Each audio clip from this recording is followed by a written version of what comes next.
السلام عليكم ورحمة الله وبركاته. ازيكم يا شباب طلبة سنة أولى ثانوي؟ يا رب تكونوا كلكم كويسين. الفيديو ده طلب مني كتير جدا جدا جدا وأسئلة كتير على الشات وبرايفت. نعمل ايه يا دكتور في الانجليش؟ احنا عندنا مشاكل في الانجليش، احنا جايين من مدرسة عربي، جايين من مدارس لغات، مش عارفين نذاكر، خايفين يا ما نعرفش نتأقلم مع المدرسة وهكذا. ما لسه ما بدأناش مذاكرة، المذاكرة كلها بالانجليش، المدرسين بيخشوا يتكلموا بالانجليش. حاسس الموضوع عندي فيه أزمة كبيرة. ايه الحل؟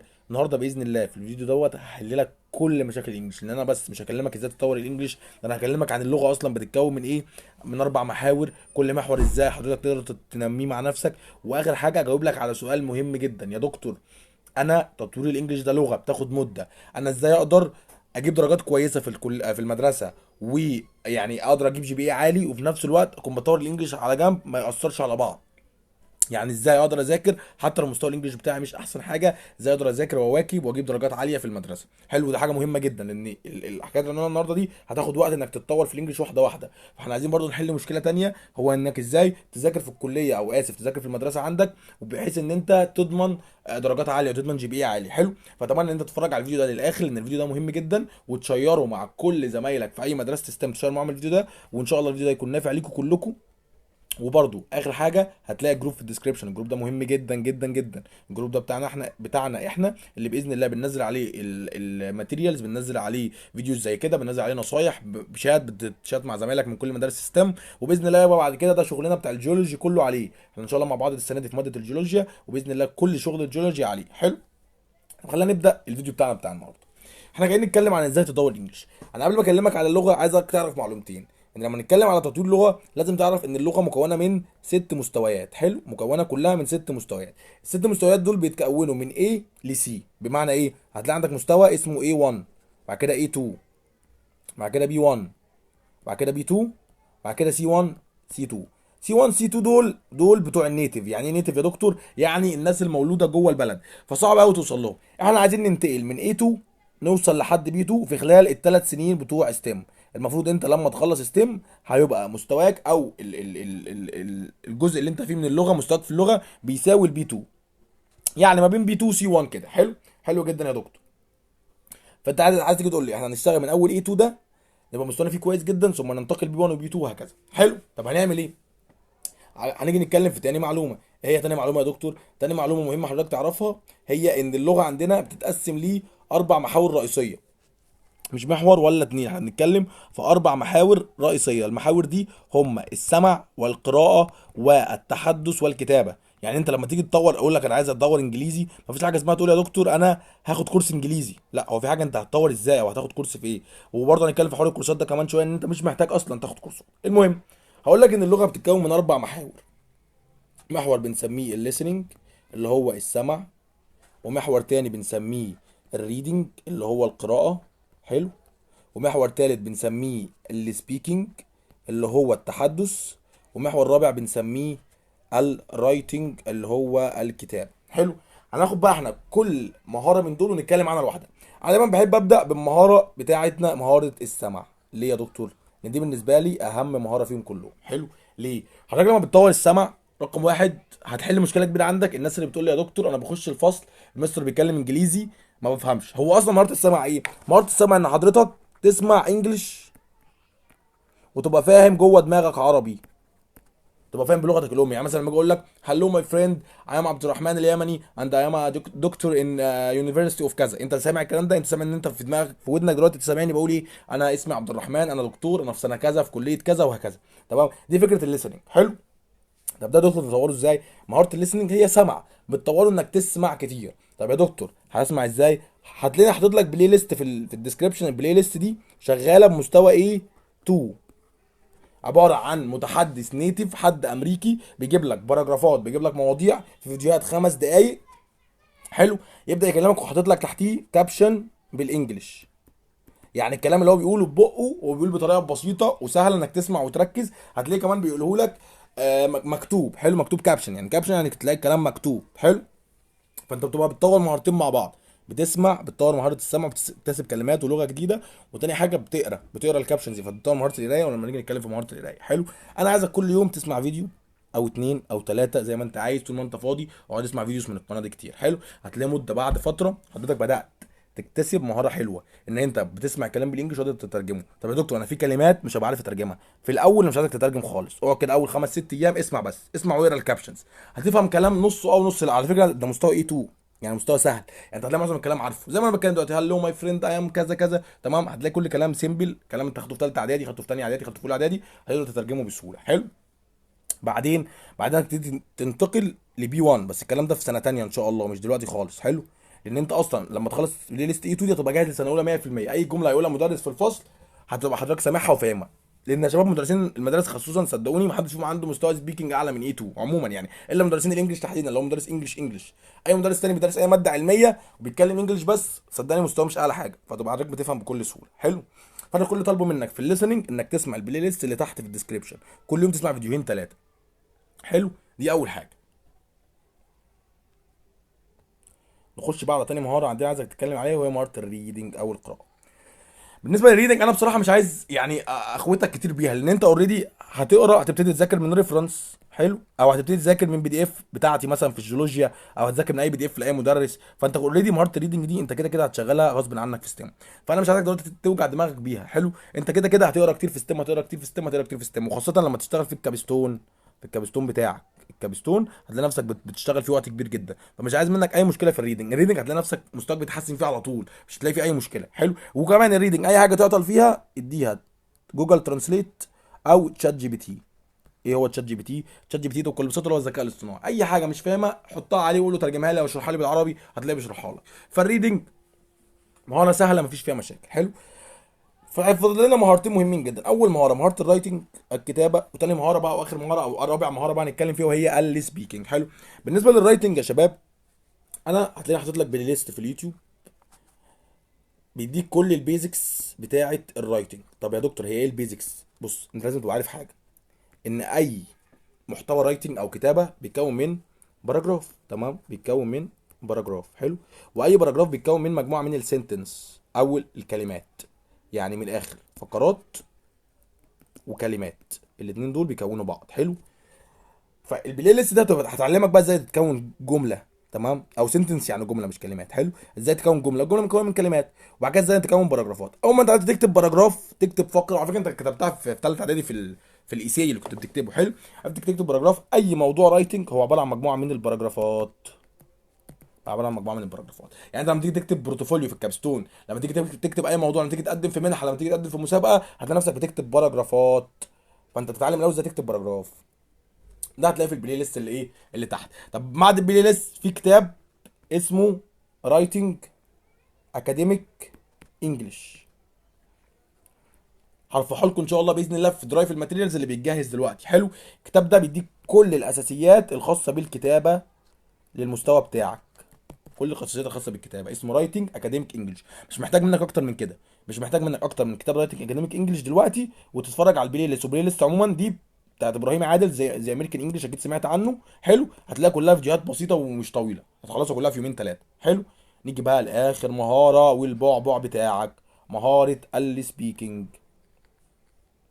تعمل ايه في مهاره السبيكنج في التحدث؟ بص يا شباب، قبل ما نبدا اي حاجه، مهاره التحدث السبيكنج مش هتتطور عندك غير بالتجربه.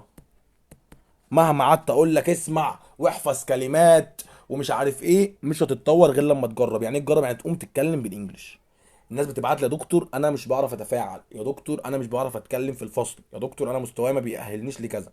بص، اسهل حاجه تعملها من وجهه نظري في الموضوع دوت، انك بكل بساطه تخش في البرزنتيشنز بتاعه الايه الفصل، تحضر سكريبت بالعربي. يعني ايه سكريبت؟ يعني مقال هتقول. حلو. الحاجات اللي انت هتقولها، يعني انا بالعربي هكتب ان انا بكره عايز اقول لهم صباح الخير انا اسمي عبد الرحمن، انا النهارده جاي اشرح لكم كونسبت في الفيزياء، الكونسبت دوت بيتكلم عن الضوء وسرعه الضوء وهكذا. ده سكريبت هتكتبه كامل، كل اللي انت عايز تقوله هتكتبه بالعربي. وبعد كده هتخش على نفس الثلثين، يا اما جوجل ترانسليت يا اما شات جي بي تي، وتترجم السكريبت ده لانجلش وتحفظه. بعد ما تحفظه تسمعه في الاوضه بتاعتك كذا مره قدام المرايه، تحفظه وتسمعه مع الناس اللي معاك في الاوضه، مع زمايلك، مع الجروب اللي انت هتعمل معاه برزنتيشن، مره واثنين وثلاثه واربعه. وبعد كده تبتدي تروح الفصل وتجرب بالسكريبت ده. واحد يقول لي يا دكتور انا كل ما اجي اطلع اقول حاجه لازم اكتب سكريبت في الاول؟ يعني هتكتب مره اتنين تلاته اربعه خمسه، وبعد كده في المره السادسه تلاقي نفسك بقيت حافظ الجمل تلقائي، حافظ مقدمه تبدا بيها. هلو ماي نيم از عبد الرحمن توداي اي ويل توك اباوت كذا، هبقى حافظ مقدمه جاهزه. حلو. هتبقى حافظ كلمات في النص بنسميها الفيلر ووردز. الفيلرز دي اللي انت لما تعطل مثلا ممكن بدل ما تقول بتقعد عطلان في النص تقول يو نو يو رايت، وهكذا. شويه كلمات هتتعود عليها. اخر حاجه تحفظ خاتمه. هتلاقي نفسك في جمل في ودانك بترن جاهزه اول ما تيجي تختم. تمام. تقول مثلا ايه، فاينلي وي توداي وي توك اباوت كذا كذا كذا، يعني ايه النهارده، اخيرا النهارده ان احنا اتكلمنا عن كذا كذا وتلخص وبتاع. حلو. فدول انت عايز توصل لهم. انت لو بقيت في مقدمه ثابته في دماغك، في خاتمه ثابته، معاك كلمات كتير فيلرز وبتاع، تعرف تملي بقى كلام، تعرف تعمل سبيكنج كويس جدا. طب وانا اوصل لدول ازاي؟ بالتجربه. يبقى سكريبتات، اكتب بالعربي السكريبت اللي انا عايزه، احفظه، اطلع اقدم مع اصحابي في الاوضه وهكذا. تمام. طب برضه ايه اللي يطور عندي السبيكنج يا دكتور؟ اكرر جمل بالانجلش كتير. يعني ايه؟ فاكرين حوار الليسننج اللي لسه كنا بنتكلم عليه هنا؟ القناه اللي انا حاطط لك البلاي ليست، ممكن بعد ما تخلص انت الفيديو ده اقعد انت اقرا معاه. يعني هو بيتكلم وفي كابشنز تحت. تمام. يعني مثلا بيقول لك هلو ماي نيم از كذا، انت قول معاه، قول هلو ماي نيم از كذا واقرا الكابشنز المكتوب بصوت عالي. القراءه بصوت عالي. تمام. ممكن برضو شويه برضو يعني ايه لو تحفظ مثلا ايه جمل على بعض. ممكن بعدين تحفظ اغاني انجليش بسيطه. حلو. كل ده، عارف ده كله ايه إيه المميز فيه؟ انك بتستخدم بقك، بتتكلم، بتقرا بصوت عالي يعني بتتكلم، بتقوم تحفظ سكريبت وتقوم تقوله، بتتكلم انجلش. محدش يجي يقول لك انت حافظ سكريبت، لا انت اتكلمت انجلش وخلاص. حلو. يبقى دي كل الحاجات اللي انت ممكن تعملها عشان تطور الانجليش بتاعك. اتمنى انت يبقى معاك ورقه وقلم وبتكتب الايه الحاجات دي. طبعا عذرا لو خطي مش واضح، بس انا بحاول اتكلم بصوتي كل اللي بكتبه عشان يبقى واضح، وانا بعمل لكم والله الفيديو على التليفون فالموضوع مش احسن حاجه. حلو. يبقى شايف الخريطه دي كده؟ دي كده كل الانجليش بمهاراته: الليسننج، الرايتنج، الريدنج، السبيكنج. حلو. نيجي بقى لجزء مهم جدا. شوف ده بقى كله، تعالوا هاتوا على جنب كده وتعالوا ناخد ايه حته لوحدنا. يا دكتور انا دلوقتي الكلام اللي انت بتقوله ده بلاي ليستات وفيديوهات واكتب سكريبتات واجرب مره واثنين وثلاثه ومش عارف ايه واكتب كتير واتعلم باراجرافات، كل ده ياخد مني وقت. فانا عايز ابدا اذاكر واجيب درجات كويسه في المدرسه، وفي نفس الوقت اطور الانجليزي معاه يعني جنب بعض. فاقول لك حلو، انت لازم تبقى عارف ان انت كده كده المواد عندك عباره عن جزئين: مواد لغات، مش لغات معناها انجليزي، لغات معناها ايه؟ عربي، انجليش، لغه تانية. تمام. لغه تانية. معاك برضو مثلا في سنه اولى ماده زي الدراسات. كل المواد دي مش هتذاكرها بنفس نظام تالتة اعدادي، مفيش فيها مشاكل. شوف انت كنت بتذاكر ازاي في تالتة اعدادي وذاكرها، وكل المواد دي موجود لها فيديوهات في ثانويه عامه ومشروحه كلها على اليوتيوب، فمش هتاخد منك اي مجهود، او مش هتاخد منك يعني مجهود انك تعمل معاها حاجه، انت تذاكرها وخلاص. اما التاني مواد اللي بنتكلم عليهم احنا هنا مواد الساينس، اللي هم يا دكتور فيزيكس، كيمستري، ماس، ميكانيكس. حلو. بايو، جيو. كل دول بنسميهم مواد الايه؟ مواد الساينس. تعمل بقى فيهم ايه؟ بص من الاخر انت قدامك حل من اتنين. الحل للموضوع ده انك تسمع شرح ميكس. يعني إيه ميكس؟ يعني عربي زائد انجلش. يعني الشرح نفسه مصطلحات انجليزي لكن الشرح عربي، الامثله عربي. حلو. ليه؟ ان انت بص، ان انت لو قررت انك تسمع انجليزي بس، انجلش بس، هتفهم بنسبه 20%. زي ما معظمكم بيقول لي يا دكتور انا في الفصل لما المستر بيخش يشرح بالانجليزي بس بفهم 5 كلمات و20 كلمه ما بفهمهمش. نفس الكلام لو قررت انك تسمع فيديوهات بالانجليزي على اليوتيوب بقى اورجانيك كيمست، ده عن تجربه شخصيه، انا كنت مدرس عربي في ثالثه اعدادي، ده عن تجربه شخصيه.